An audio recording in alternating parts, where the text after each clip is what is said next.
નમસ્કાર, આપ જોઈ રહ્યા છો સ્પાર્ક ટુડે ન્યૂઝ। ભાવનગરની ડિસ્ટ્રિક્ટ કોઓપરેટિવ બેંકમાં સાયબર ફ્રોડ થયો। ડિસ્ટ્રિક્ટ કોઓપરેટિવ બેંકની 4 શાખામાંથી 7 કરોડથી વધુની રકમનું સાયબર ફ્રોડ થયું। તળાજા શાખા, ભરતનગર શાખા, સુભાષનગર શાખા, સિત્સર શાખામાંથી સાયબર ગઠિયાઓએ બેંકની 7 કરોડથી વધુની રકમ ટ્રાન્સફર કરી લીધી। રવિવારના દિવસે સાયબર ગઠિયાઓએ બેંકનું સોફ્ટવેર હેક કર્યું અને રકમ ટ્રાન્સફર કરી। જોકે સમગ્ર મામલે હજુ સુધી કોઈ સત્તાવાર ફરિયાદ નથી નોંધાઈ।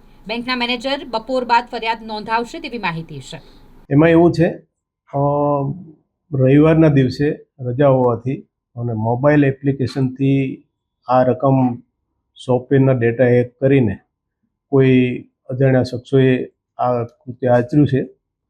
પણ અમને જ્યારે સોમવારે ખબર પડી કે મોબાઈલ એપ્લિકેશનથી લગભગ 1 કરોડની અંદર ટ્રાન્ઝેક્શન થતા હોય છે, પણ જ્યારે મોટી રકમની અમને ખ્યાલ આવ્યો ત્યારે અમે તાત્કાલિક આ કંપનીને જાણ કરી અને અમારા તમામ ડેટા બંધ કરાવ્યા અને તાત્કાલિક વધારે જતી રકમ અટકાવી છે।